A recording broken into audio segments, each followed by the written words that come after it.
Olá, sejam bem-vindos a mais uma aula sobre História da Filosofia Moderna da Unifesp, sobre a filosofia de Descartes. Eu vou retomar e concluir, então, a análise sobre a segunda meditação, em que nós estamos vendo a parte em que ele trata de como é mais fácil conhecer o espírito ou a mente do que o corpo, né? E, na verdade, eu não comentei muito o título, né?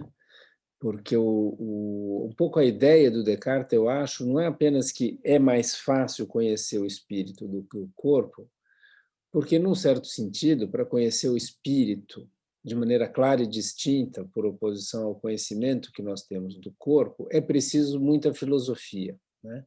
Nós estamos acostumados a pensar baseados nos sentidos. Nós temos hábitos de pensamento que, de alguma maneira, arrastam os nossos pensamentos a certas opiniões errôneas, segundo Descartes, né? Então, de alguma maneira, dizer que é mais fácil conhecer o espírito ou a mente do que o corpo de alguma maneira, ignorar ou escamotear o papel que a filosofia tem. Então, de alguma maneira, o que o Descartes estaria dizendo é de que a filosofia seja, né, por meio da filosofia, que o conhecimento do espírito seja mais claro e distinto do que o conhecimento do corpo. É preciso mostrar isso, né? Então haveria como que uma espécie de uma injunção, um imperativo, um convite para a gente, ao filosofar, chegar a essa conclusão, né? E isso, no texto latino, o verbo permite esse tipo de leitura, não é apenas uma afirmação pura e simples. O espírito é mais fácil de conhecer do que o corpo, mas, de alguma maneira, que ele seja mais fácil, né? Que ele se torne mais fácil de conhecer por meio da reflexão filosófica. É isso que o Descartes quer estabelecer na segunda parte, e é isso que ele vai estabelecer agora nos últimos parágrafos, né, na edição dos Pensadores, na tradução francesa, que depois foi traduzida pelo Bento para o português. São os parágrafos 16 a 18, e os dois parágrafos chaves são os parágrafos 16 e 17. Nós vimos na última aula que nós temos, de fato, sim, uma ideia clara e distinta do corpo, né? Não se trata de dizer que nós não temos uma ideia clara e distinta do corpo, mas nós temos, sim, essa ideia, segundo Descartes, quando nós concebemos o corpo por meio do entendimento, né? Se nós pensamos qual é a sua essência, e o corpo é essencialmente extensão, quando a gente despe ele, quando a gente percebe que uma série de propriedades que a gente supõe que pertencem ao corpo e que definiriam esse corpo, na verdade, o corpo pode existir sem essas ideias, né? Sem essas ideias sensíveis, né? Porque o Descartes, no final das contas, as percepções sensíveis são modificações da mente, são ideias também, né? A palavra ideia não se limita única e exclusivamente àquilo que é puramente intelectual, mas também tem a participação dos sentidos, né? Então, o vermelho é uma ideia, né? A gente atribui, por exemplo, o vermelho à maçã ou a uma rosa, né? Então, a palavra ideia tem esse sentido mais amplo na filosofia do Descartes, né? Então, quando a gente tem uma ideia sensível, isso é uma percepção sensível, a gente tem apenas uma ideia confusa e obscura do objeto. No entanto, quando a gente tem a ideia de extensão, a gente tem uma ideia clara e distinta de um corpo material ou de um objeto físico, né? E isso, então, ele estabelece no parágrafo 15. Então, se o corpo, digamos assim, se a nossa ideia de uma mente é mais clara e distinta no que a ideia que a gente faz ou a gente tem de um corpo, né? Não é porque a ideia que a gente tem de um corpo é obscura e confusa. Ela é obscura e confusa se a gente pensar o corpo com as suas propriedades sensíveis, com aquilo que a gente percebe por meio dos sentidos. No entanto, se a gente pensar o corpo com a ideia de extensão, que é uma ideia que é concebida pelo entendimento, então a gente tem uma ideia clara e distinta do corpo. Mas a ideia que a gente tem da mente humana é ainda mais clara e distinta em comparação com essa ideia do corpo. E é isso que se trata de mostrar agora nos parágrafos 16 e 17, e o Descartes vai mostrar isso de duas maneiras. Nós vimos que a respeito da mente lá atrás, ele estabeleceu, primeiro, que a mente existia. E, em segundo lugar, ele estabelecia que a essência da mente é o pensamento. Então, no final das contas, que eu existo e o que eu sou uma coisa que pensa. Primeiro ele estabelece a existência dessa coisa e depois ele mostra que a característica essencial dessa, o atributo essencial dessa coisa é o pensamento. Bom, aqui nos parágrafos 16 e 17 ele vai retomar esses dois aspectos da primeira verdade. Então, no parágrafo 16, ele vai argumentar para mostrar que a existência da mente é mais conhecida do que a existência do corpo, e no 17, ele vai tratar da essência da mente, né?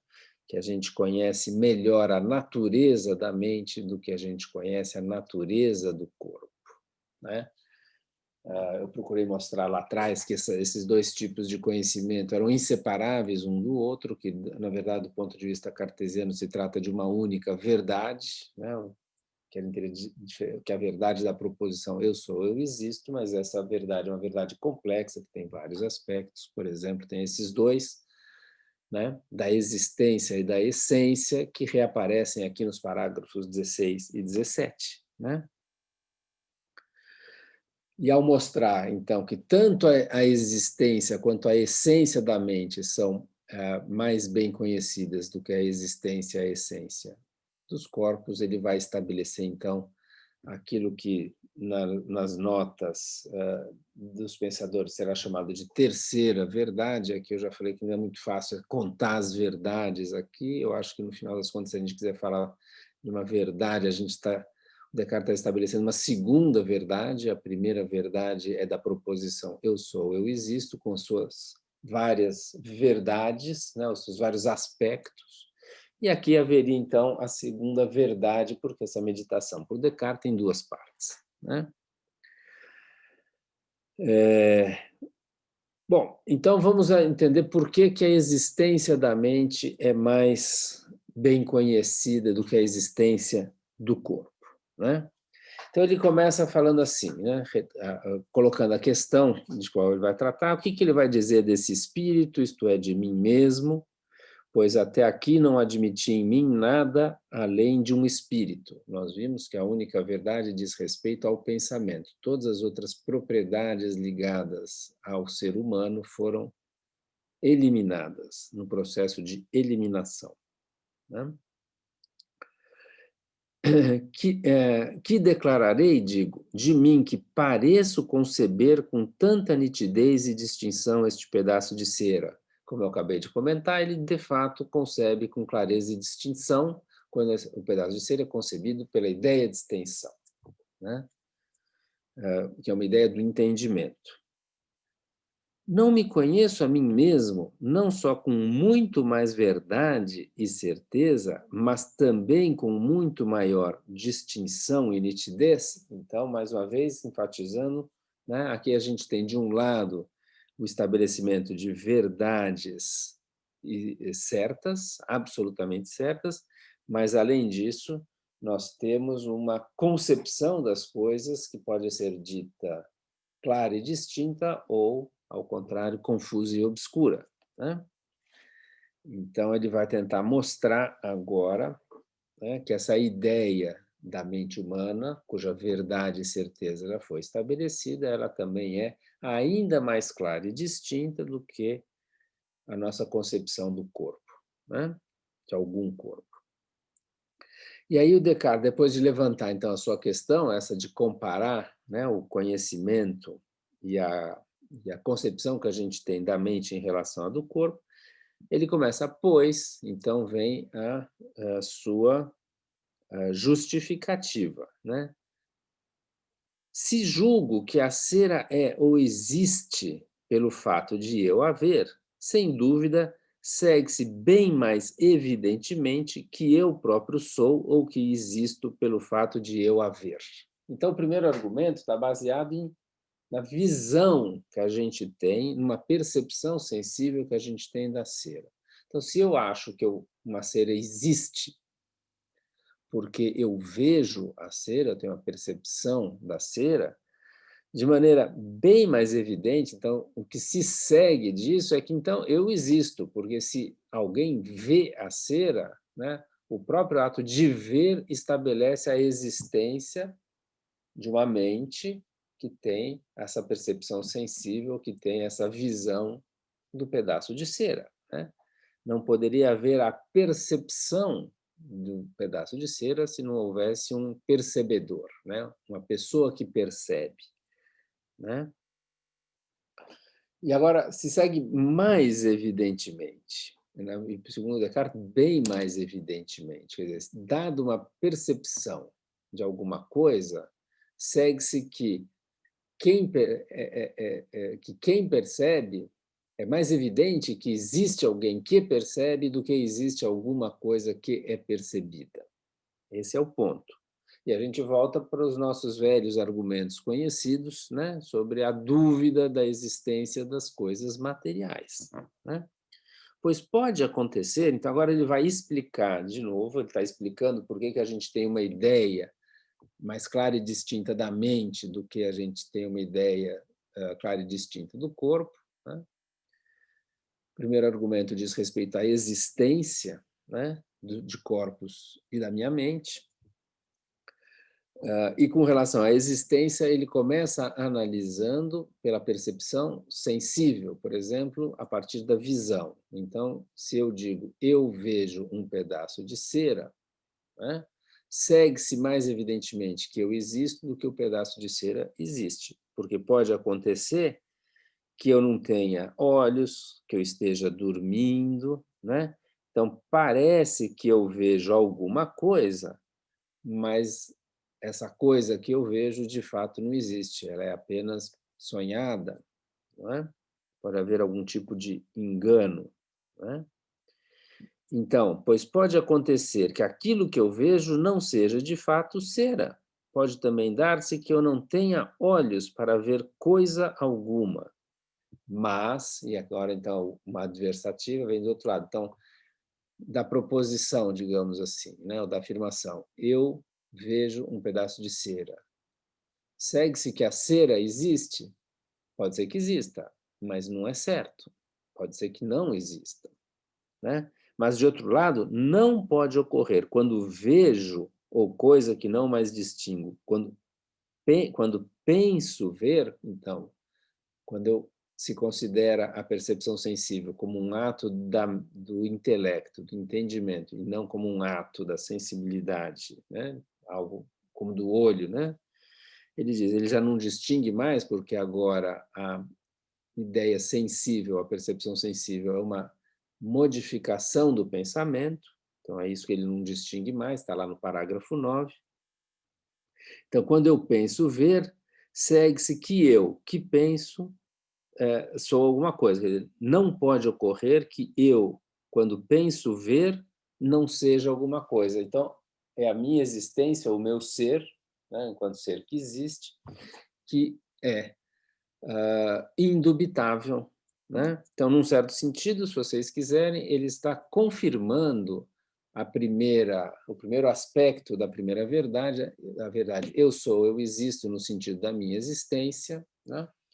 Eu estou mais certo, se vocês quiserem, é mais evidente que eu sou no sentido de eu existo do que a ser existe, baseado na percepção sensível, isto é, de que eu vejo uma cera, né? Do mesmo modo, continua ele aqui no parágrafo 16, se é do mesmo modo, ele vai dar um argumento similar, mas não mais baseado na percepção sensível, mas um outro tipo de argumento.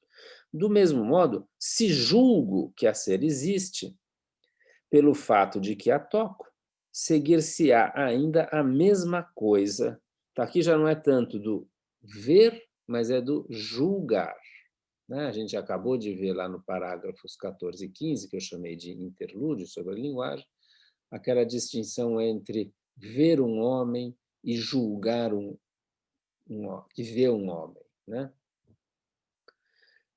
Então, aqui ele, da mesma maneira, ele fala, olha, se vocês não quiserem falar de visão, mas se a gente for falar de maneira mais precisa, que a gente julga que é um pedaço de cera, e não apenas que você vê que é um pedaço de cera, bom, também a mesma coisa, você pode, ao julgar que é um pedaço de cera, você pode julgar errado, porque não é um pedaço de cera, ou não é um pedaço de cera.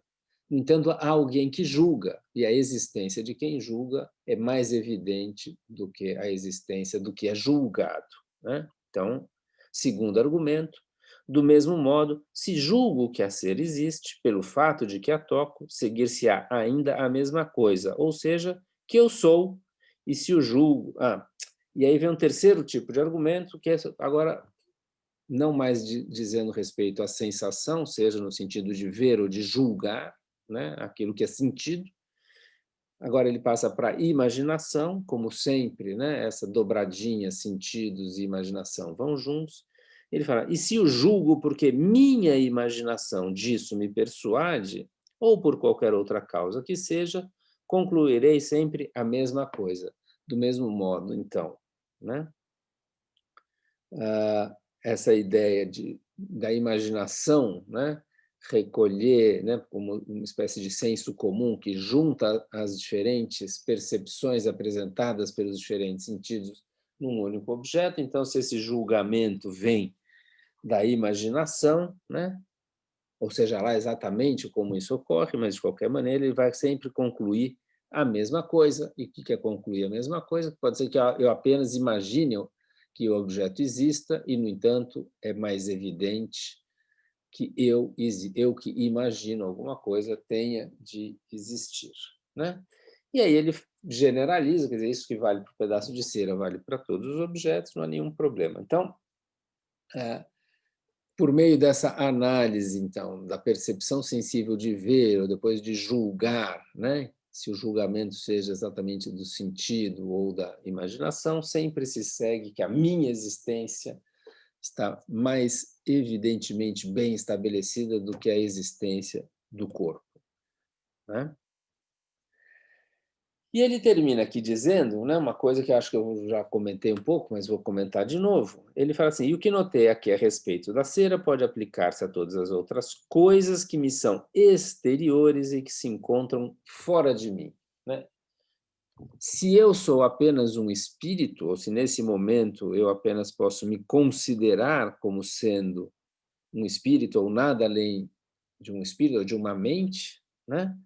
O que é exterior, o que está fora de mim, é o que é exterior a essa mente, o que é exterior a o que está fora de mim. Se poderia dizer, né? Por exemplo, um livro, né? Vocês estão vendo vários livros aqui atrás, eles são exteriores, eles estão fora da minha mente, que nem o pedaço de cera, né? No entanto, se poderia pensar que são exteriores a mim ou estão fora de mim em relação a esse corpo, mas eu não sei se eu tenho um corpo, no caso do Descartes, né? Pode ser que eu não tenha um corpo. Então, nesse sentido, exterior significa exterior à mente, né? Ou fora de mim é fora da minha mente. E, num certo sentido, esse meu corpo também é exterior à mente, também está fora de mim, né? Então, a noção aqui do exterior, na antiguidade, em geral, quando eles falavam dos objetos exteriores, o ta ekta, né? Ta ekta hipokeimena, esses objetos exteriores, os subjacentes exteriores, né? Eles são exteriores à pessoa, se você quiser, inclusive ao corpo da pessoa, né? Mas aqui não, aqui, aparentemente, o próprio corpo é exterior, está fora de mim, na medida em que ele é exterior à mente ou está fora da mente, né? O parágrafo 17 vai, então, procurar argumentar, e esse aqui é talvez mais complexo e mais controverso, sobre o conhecimento da natureza ou da mente humana. O parágrafo é curto, eu vou ler e depois vou voltar e comentar alguns aspectos, porque ele traz talvez alguma ambiguidade na filosofia do Descartes, no pensamento, né, do Descartes.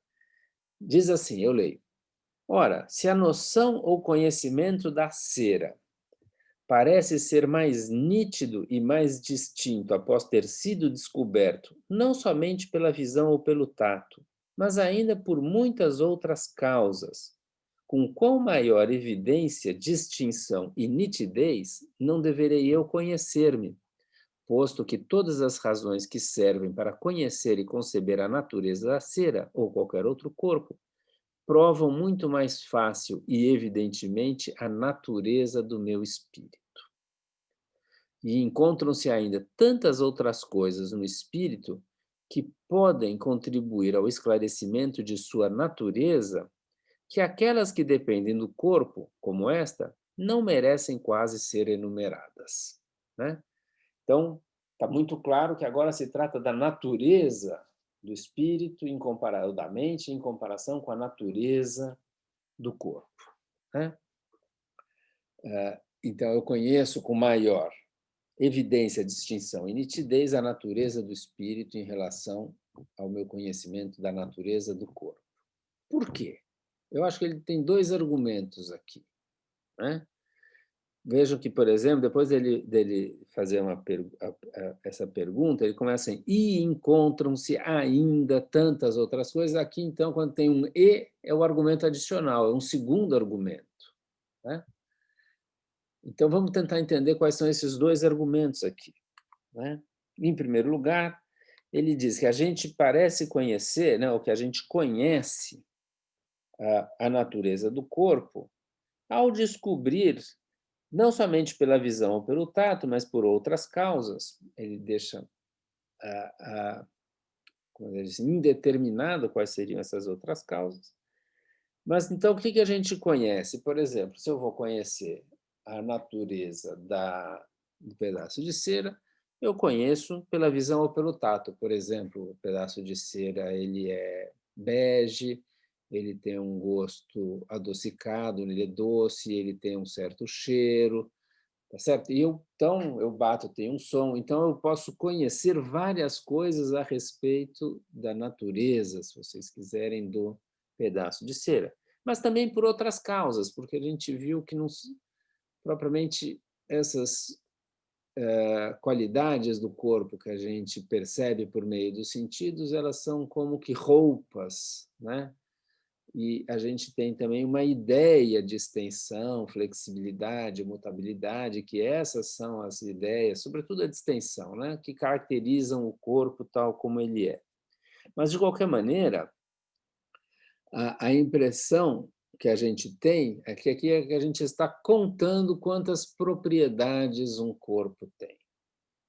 Então, ele tem a propriedade de ter cor, de ter um som, né? Ele pode ter, então, essa cor, esse som, essa dureza, esse cheiro, né? E isso pode mudar até.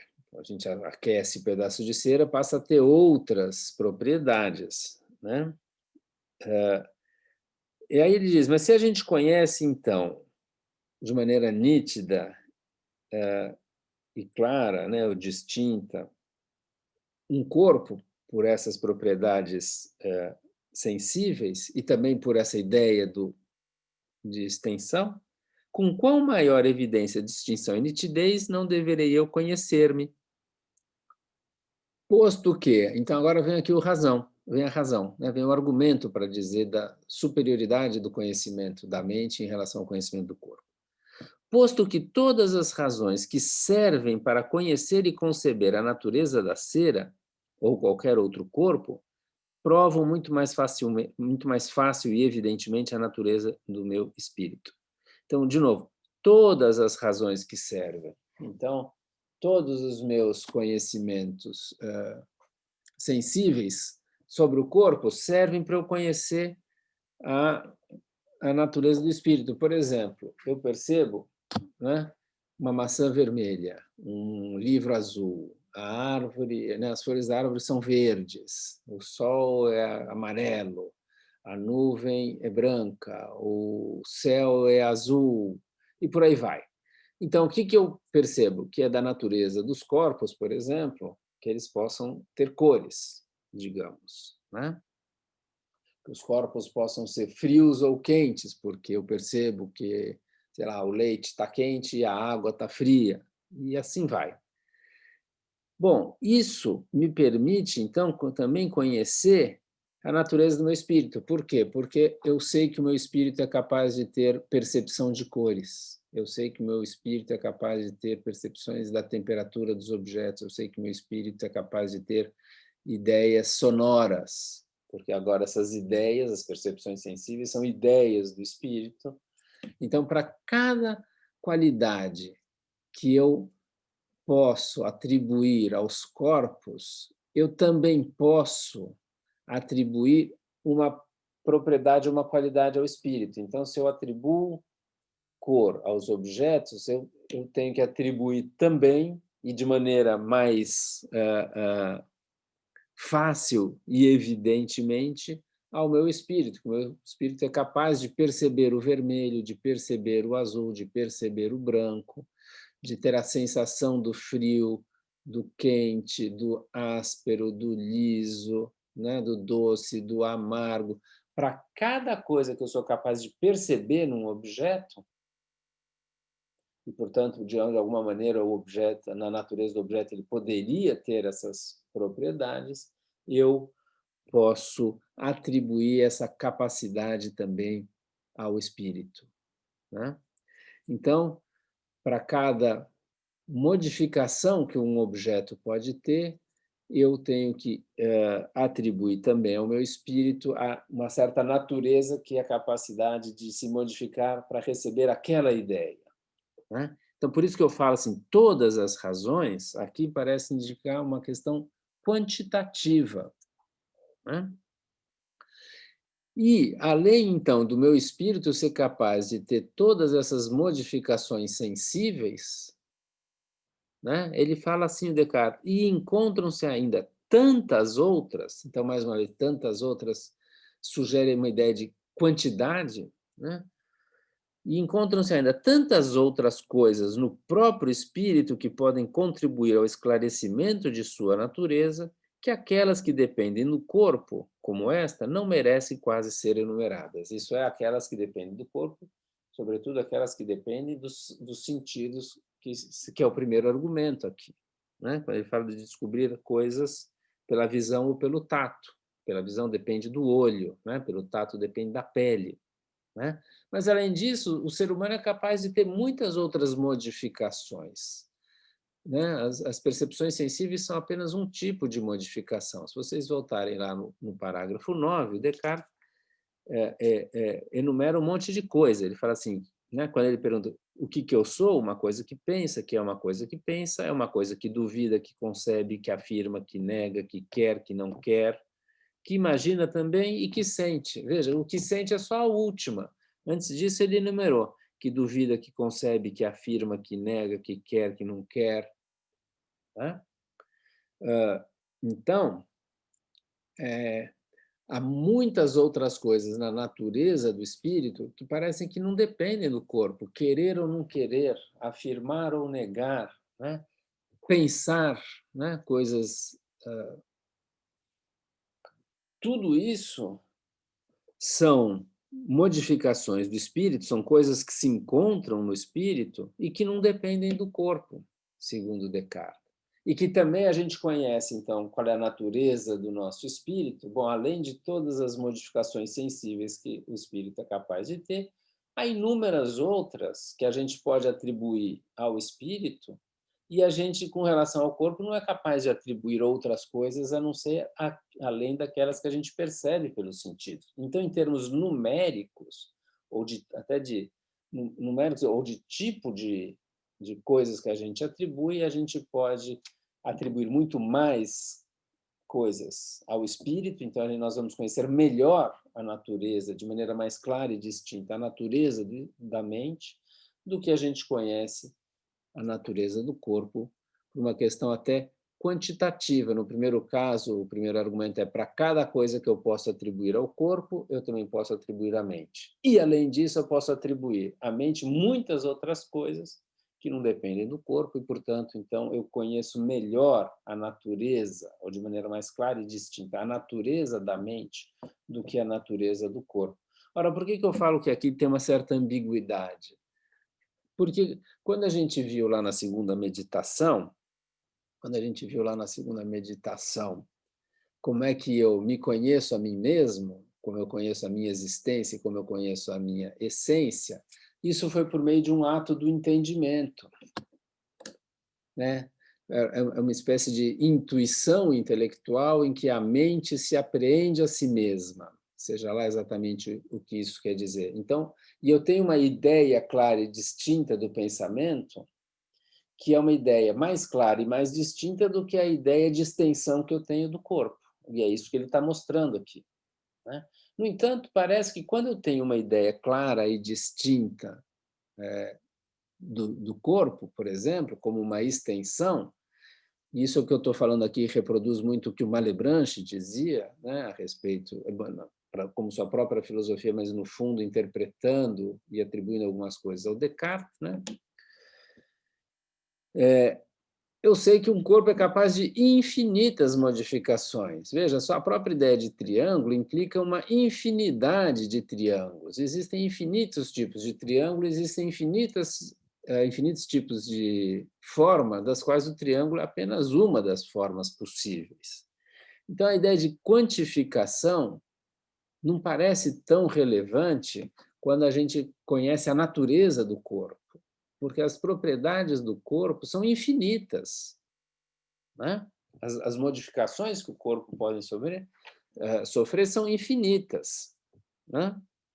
Se a gente for apenas contar numericamente, aquelas que eu sei da mente apenas porque eu experimentei, se eu tive a sensação do azul, do vermelho, então sei que a minha mente é capaz de ter a sensação do azul e do vermelho, eu vi, né, eu toquei algo e senti o frio e o calor, o áspero e o liso, então eu sei que a mente, se eu for contando um a um essas modificações da mente, é um número finito, é um número muito pequeno. E se eu conheço o corpo a partir de uma ideia de extensão e facilmente eu concebo as infinitas modificações que um corpo pode ter, dado que ele é extenso, bom, toda a quantidade finita que eu tenho de informação a respeito da minha mente vai ser muito menos do que a quantidade infinita que eu tenho a respeito do corpo, diz o Malebranche, né?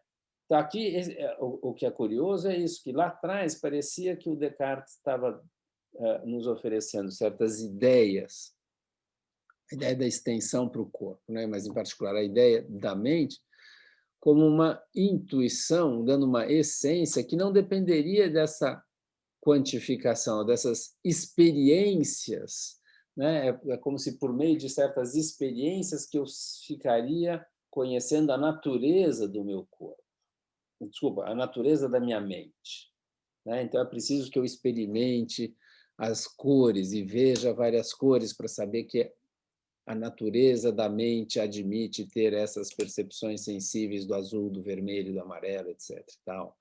É preciso que eu tenha as experiências sensíveis, né, do doce, do amargo, do azedo, para que eu saiba que a mente é capaz, então, dada a natureza da mente, ela é capaz de ter as percepções do azedo, do doce, do amargo, do salgado, etc., né? Não pode depender dessas experiências do conhecimento da natureza. Dado que o Descartes disse lá atrás, parece que o conhecimento da natureza é um conhecimento racional, que me dá a essência da coisa.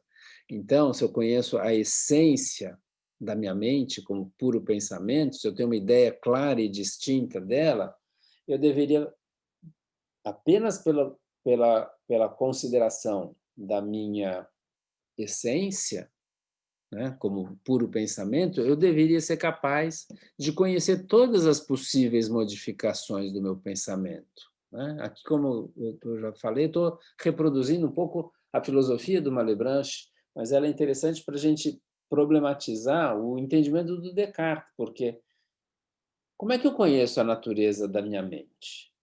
Se eu conheço a essência dela por uma intuição intelectual, então eu deveria conhecer todas as infinitas modificações de que a mente é capaz. Do mesmo modo que, ao conhecer a essência do corpo, a natureza do corpo, como sendo a extensão, eu sou capaz de elaborar toda uma geometria e provar as infinitas, né?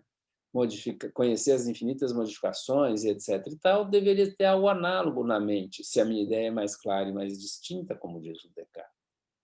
Se eu sou capaz de ter uma intuição racional da essência, algo que é concebido pelo entendimento. Mas aqui parece que eu não sou.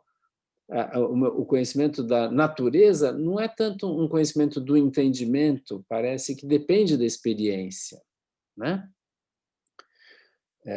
Parece, porque tem uma certa ambiguidade, porque ele fala assim, não somente pela visão ou pelo tato, mas ainda por muitas outras causas. Bom, quais são essas outras causas? Bom, parece que uma das outras causas é essa, é o entendimento, não apenas pela sensibilidade, né?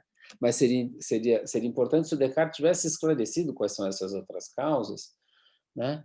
E essa relação entre conhecer uma natureza por uma espécie de intuição racional da sua essência e conhecer uma natureza um pouco pelas suas modificações, não tanto pela sua essência, mas pelo número e talvez tipos de modificações de que essa essência é capaz de ter, né? Então, aqui tem uma espécie de ambiguidade, porque o argumento parece apontar para uma espécie de quantificação que depende, em algum sentido, da experiência, e não tanto de uma intuição racional, né? Uma espécie de apreensão de uma essência que me permitiria, então, deduzir todas as modificações, tá certo? Então, eu espero ter explicado localmente aqui um pouco. Bom, o parágrafo 17, num certo sentido, o 16 e 17, quer dizer, se eu conheço a minha mente de maneira mais clara e distinta, né, com mais evidência, com mais perfeição do que eu conheço o corpo, é porque tanto a existência quanto a essência são mais bem conhecidos, né? E aí vem o 18, que é a conclusão, mas, enfim, cheguei insensivelmente aonde queria. E aí ele repete, chega a essa conclusão que a gente já falou, e, portanto, fica muito claro aqui pelo parágrafo 18 que aquele movimento de dar rédea solta para depois dominar e conduzir o espírito só se conclui aqui no parágrafo 18. Ou, se vocês quiserem, no 17, e o 18 faz a conclusão disso tudo, né? Mas vem um finalzinho que eu quero comentar aí rapidamente, porque é um ponto que eu já insisti, mas convém sempre lembrar dele. Ele termina dizendo assim: mas, posto que é quase impossível desfazer-se tão prontamente de uma antiga opinião, será bom que eu me detenha um pouco neste ponto, a fim de que, pela amplitude de minha meditação, eu imprima mais profundamente em minha memória este novo conhecimento. Então, mais uma vez, uma consideração que eu tenho chamado de tipo psicológico, né?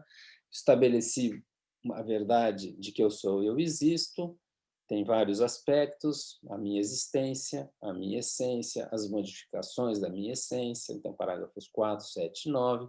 Depois ele compara, vem esse aspecto psicológico de que essas verdades são difíceis de serem implantadas e acreditadas, então ele solta a rédea aí para, digamos assim, para os sentidos e para a imaginação, para dominar o espírito e reforçar que ele existe e que ele é uma natureza pensante, mas, ao mesmo tempo, aqui acrescentando essa comparação com o corpo, reconhecendo que o corpo pode ser conhecido de maneira confusa e obscura quando é conhecido pelos sentidos, mas de uma maneira clara e distinta quando é entendido pelo pensamento como extensão, né? E nessa comparação ele mostra que a nossa ideia da mente é mais clara e distinta do que a ideia do corpo, que também é clara e distinta quando é pensada, né, como uma ideia de entendimento, a ideia de extensão. Mas isso, essa segunda verdade, digamos assim, né, na comparação da ideia da mente com a ideia do corpo, ela é difícil de ser aceita. mesmo tendo dado a rédea solta e mesmo tendo dominado, controlado e reconduzido o espírito aonde ele queria chegar, ainda assim cumpre dar um tempo, reler, meditar, voltar, porque aqui tem essa amplitude, aqui tem tantas coisas novas, coisas profundas que é preciso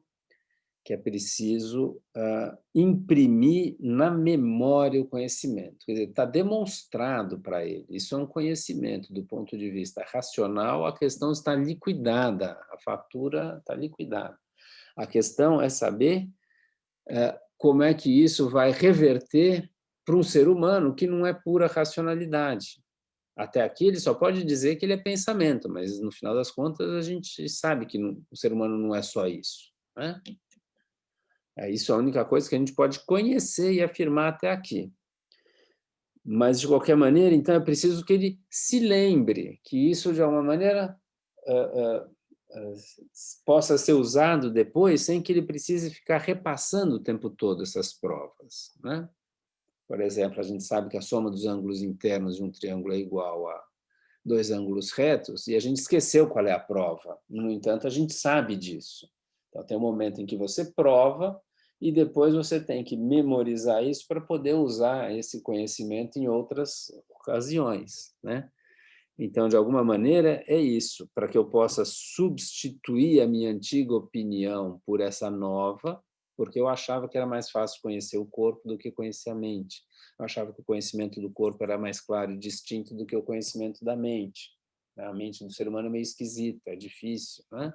Preciso fazer muitos anos de análise, é preciso ler muita literatura para a gente começar a entender a cabeça do ser humano. O que o Descartes está dizendo é um pouco é o contrário. Não, não, para, isso aqui está tudo errado, né? É o contrário, é mais fácil conhecer a mente do que conhecer o corpo, né? Então, eu preciso me desfazer dessa antiga opinião. Então, de alguma maneira, tem essa justificativa aqui também para interromper nesse momento a segunda meditação, para que a gente possa assimilar ela, dado o seu alto grau de novidade, né? Eu vou parar por aqui, na próxima aula eu retomo a partir da terceira meditação.